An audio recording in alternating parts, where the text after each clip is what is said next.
So here's how this started. It was the end of 2023, and I was reflecting over all of the music that I had listened to. I asked myself the question, did you fully interact with any of this music? Did you absorb it into your bones? Did it become part of your personality? And I wasn't sure that I could answer yes for anything that I had listened to during the year, because I would come across music and I would listen to it for a bit, and then I would notice something else come along, and I would listen to that for a bit. I never gave myself the opportunity to really sit with the music, which ultimately is what you need to do in order for it to become a part of you, right? So I decided to implement a system wherein I chose 10 albums for myself at the top of every month. And those were the only albums that I could listen to. Unless, of course, I had a hankering for listening to something that I already knew really well. I would allow myself that. I wasn't going to deny myself the pleasure of listening to good music. But it meant that over the course of that month, I really got to know that album well. This was my system. I'll go get my notebook. Some might say a professional would have prepared the notebook earlier, but pah is what I say to that. Here's the system. As you can see, there have been some modifications to the original list, but here's where I landed. Those first 3 of the 10 albums are records from my collection. Typically, I would choose records that I don't know very well that are in my collection. I found that the couple of times that I included an album that I did know really well from my collection, I barely listened to it because it wasn't new. So they have to be not necessarily brand new records, but just records that I haven't interacted with much in the past and might want to get to know better. Albums number 4 and 5 are new releases, so they are albums that have just come up on my radar, newly released. Albums 6 and 7 are wildcards. That's in case I happen upon anything in the month or somebody recommends something to me. There's a sort of online radio show that I listen to that comes out once a month called Grey Days and Gold. If you really like melancholy and melody together, that's your radio show. Number 8 is an album that I have put on my liked songs list on Spotify. And yes, Spotify sucks as an artist, but as a listener, I hate saying this, it's a really good music recommendation tool, provided you can avoid all of the AI. There are about 4,000 songs on my liked songs playlist, so I'll just chuck that on shuffle at the end of the month, and when I happen upon something I like, I'll add that album to the list. Number 9 is a classic album. So I take these from either a book I've got, 1001 Albums You Must Hear Before You Die, or the Rolling Stone 500 Greatest Albums list. But, you know, classic albums that I really feel I should get to know. And the last one is something I can listen to when I'm going to sleep.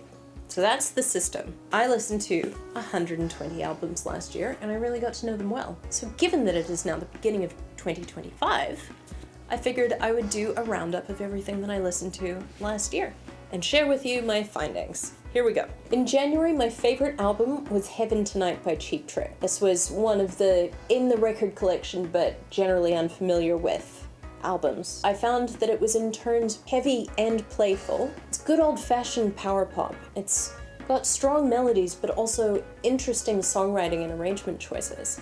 I find that sometimes power pop can sound very same, and this isn't the case with Cheap Trick. They really use the genre to their advantage. This is my favorite song on the album.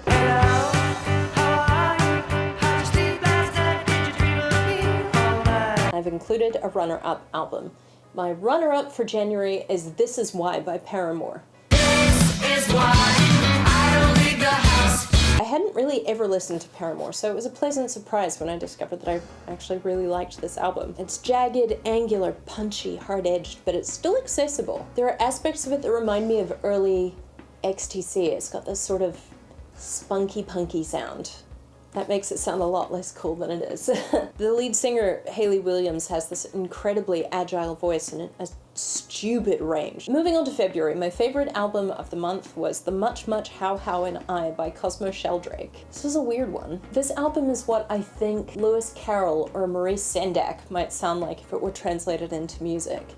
It's very whimsical, playful, but in a different way to Cheap Trick. It's childlike, but there's this complex orchestration that goes with it. This is my favorite song from the album. Let's go down, don't you wanna go down and ring along. My runner-up for February is an album by guitarist Fabiano do Nascimento. He plays this sort of classically inflected Latin, nylon-stringed guitar music. He's a lovely instrumentalist. He has adept. He has this very clean playing style. There's a sort of dusky moodiness with which he plays, and it brings this sort of exciting haze to the genre. Onwards we march to March, my friends. My favorite album of the month in March was Exile in Guyville by Liz Phair. This album would have been one of the classic albums, category 9. I was aware of the album, but I'd actually never listened to any of it, and I was impressed by how much of a vibe it conjured, if that makes sense. It's sullen and it's lazy, but it's somehow also sexy. I mean, there's a nip slip on the cover. Liz Phair has this like husky, haughty edge to the delivery of her music. This is my favorite track from Exile in Guyville. Tell him to run farther. It's almost like Hole, but if Courtney Love were a whole lot quieter. I hope that isn't an insult to either woman. Runner-up is En Fin by Santi Lo. ¿Qué pasará? Like Fabiano, this album is one of Latin American music that has a darkness I find very attractive.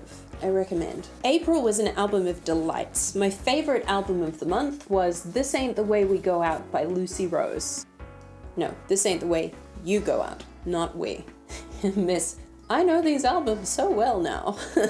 I find that Lucy Rose can be a little too folk TM for my liking, typically. Except that she put out this song a few years ago called Strangest of Ways. Let me live in the wild tonight.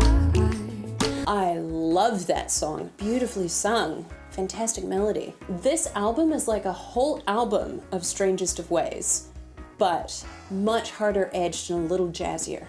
This is my favorite track from this album. Down in my head, let things go hard. I'm sorry. Ugh, I love that song. You see, if I hadn't spent a month with it, I might not have gotten to know it as well as I needed to. It's a good system, I'm telling you. Runner up is What Matters Most by Ben Folds.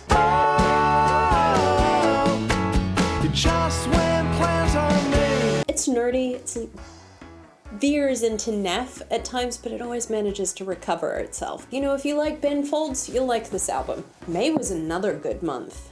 My favorite album of this month was Empathogen by Willow. I knew of Willow from Whip My Hair from years ago, and I was under the mistaken impression that she was just a Nepo baby one-hit wonder. Now I think she might be a bit of a genius. On this album, she plays with complex time signatures and textures and harmony. She's also not only a very, very accurate singer, but she chooses to use it in these very novel and experimental ways. Maybe she hasn't reached her full maturity as a songwriter yet, but when she does, oh my, she will be a force to be reckoned with. I'm shocked that this album didn't gain much more recognition, especially given the Nepo baby thing. Anyway, this is my favorite track from Willow's Empathogen. In the silence, I can hear someone in the silence. It almost feels insulting to declare one runner-up because that one just blew everything else out of the water. But I mean no offense to my runner-up, which is All Now by The Staves. It's all now, isn't it exciting? The Staves are one of my favorite bands. They put out an album in the mid-2010s called If I Was.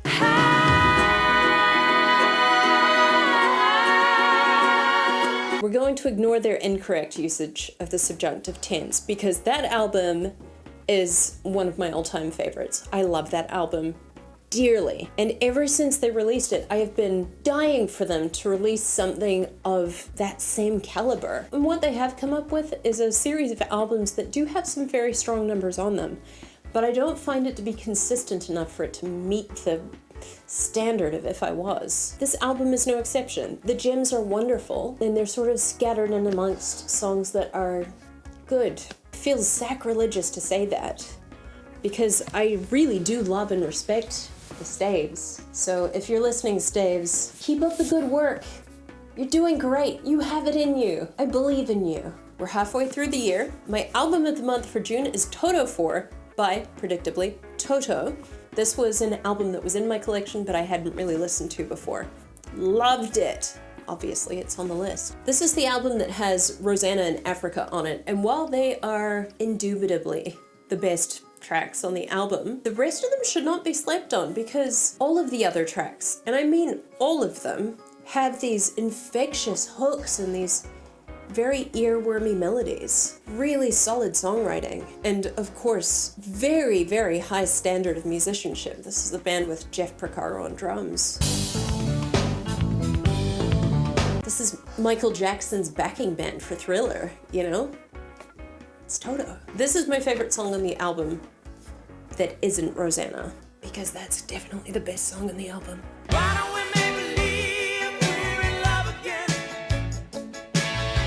Who doesn't love a 6/8 shuffle, right?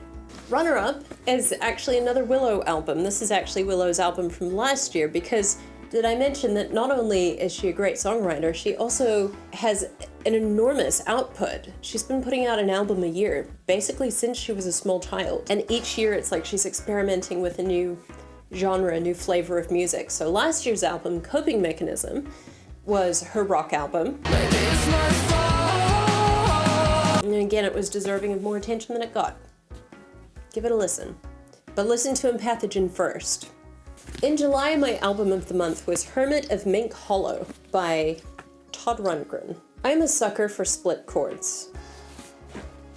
I'll show you what I mean. This is a C chord. This is a split chord using a C chord. Here's another. And another. One more just because I like split chords. Split chords are Todd Rundgren's bread and butter. It's how he writes music. I don't know that he knows how to write music that isn't based around split chords. There was not a single track on this album that I disliked, which means that I really could have picked any of them for my favorite. But for argument's sake, let's say it's this one.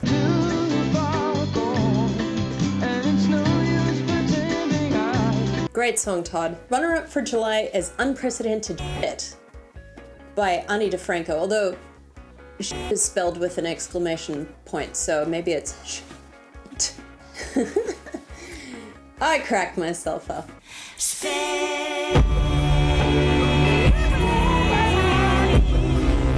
Ani DeFranco was this poetic powerhouse through the 90s and early 2000s. But for some reason, around the beginning of the 2010s, she lost her acerbic edge and her lyrics became a lot more obvious and less clever in my mind. And that's very disappointing because I know that she can do better. However, it sort of feels like she's back to form on this album. It felt punchier musically, but also a lot cleverer and more poetic than she's been in years. So, well done, Ani! Love your work. In August, I was listening to a lot of music by an artist named Girl Ultra, who I believe is from Mexico and who I discovered on NPR's Tiny Desk. I was immediately taken with this artist. Love at first listen. It's not the kind of music that I would normally listen to, but there's something very seductive in her delivery. She sort of merges pop and retro EDM with this very sullen rock feel. This is the best song on the album, in my view. You know, it sounds almost like Manchester in places. Latin American Manchester. My runner-up for August is In Rainbows by Radiohead. Now, I swear I am not rage baiting here. It's simply that my system failed me a little bit with Radiohead. I think you need far more than 1 month to really internalize and understand and appreciate a Radiohead album. So I gave it the best that I could. To be honest, I'm a total Radiohead noob. This was the first time I'd ever really listened to a Radiohead album, if you'll believe it. And really, you have no reason not to. But yeah, I liked it.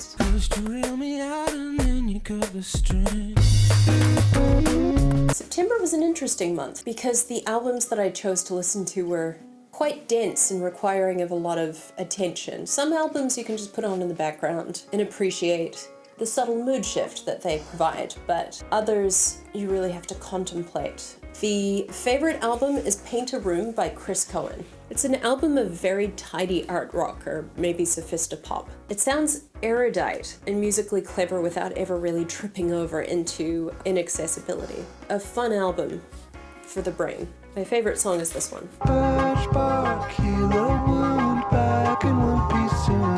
Now that I'm listening to it, it's kind of like the Cosmo Sheldrake album, but more American. I have nothing further to qualify that. That's just what it sounds like, okay? I don't make the rules. That's not true. I am definitely making the rules. Runner-up album is 2 by UMO, Unknown Mortal Orchestra. I really like that I like UMO because it's a New Zealand band, and it would feel, as we say here, pretty stink if I couldn't find it in my heart to love them. Fortunately, I do! The album's got some bangers on it. What can I say? Let's move on to September. That was September. Let's move on to October.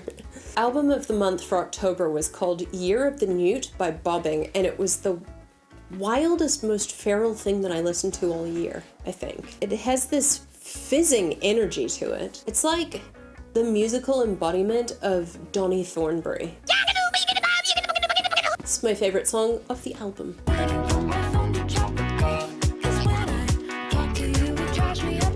The runner-up album was recommended to me by a viewer. It is called Only Everything by Juliana Hatfield. It came out in the mid-90s.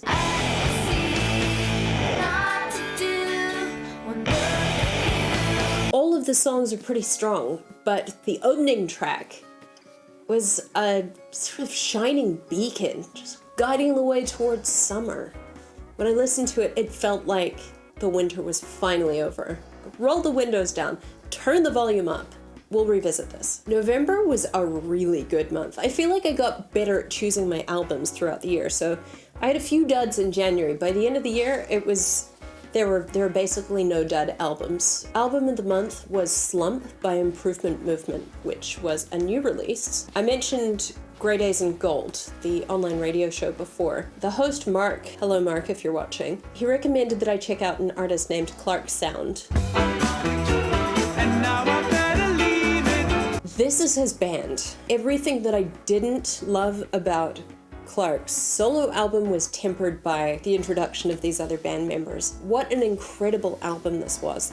It was clever, it was fun, it was power poppy, it was kind of jazzy. This is my favorite track.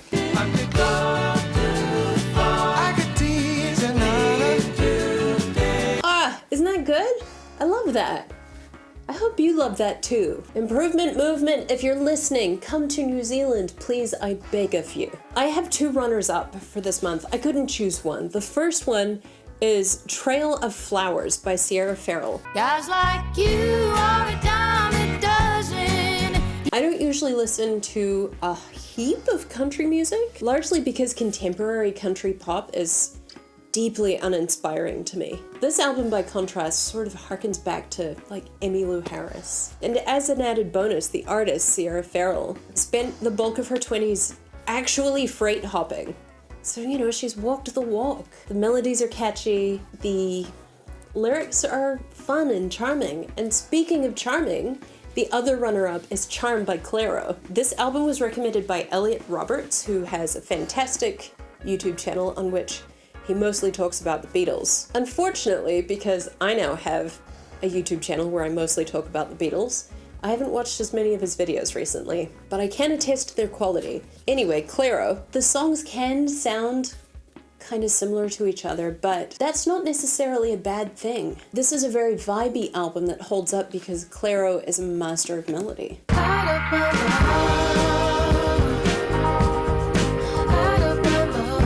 But time marches ever onwards, and so we arrive at December of 2024. I recommended the Willow album to a friend of mine several months back, September I think, and she and her partner enjoyed it so much that she wanted to return the favor and recommend an album to me. That album was Petals for Armor by Hayley Williams, who we mentioned in the January section as the lead singer of Paramore. This is a solo album that she did, and this friend was right on the money. This is a great album. It's smart, it's musically sophisticated, and it has a lot in common with This Is Why, the Paramore album, but with the edges softened ever so slightly. If I want pure love, you must stop acting so tough. Good song. Good song. Ugh. My runner-up album was Infinity by Journey.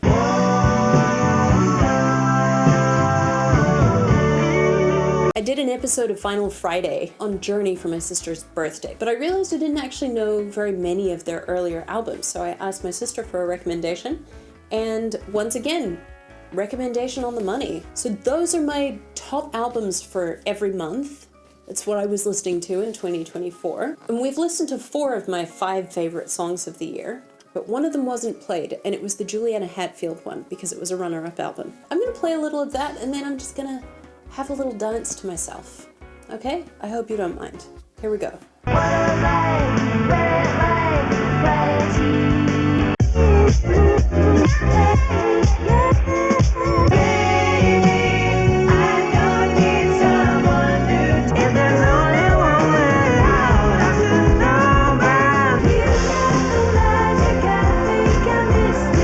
Getting over it now, never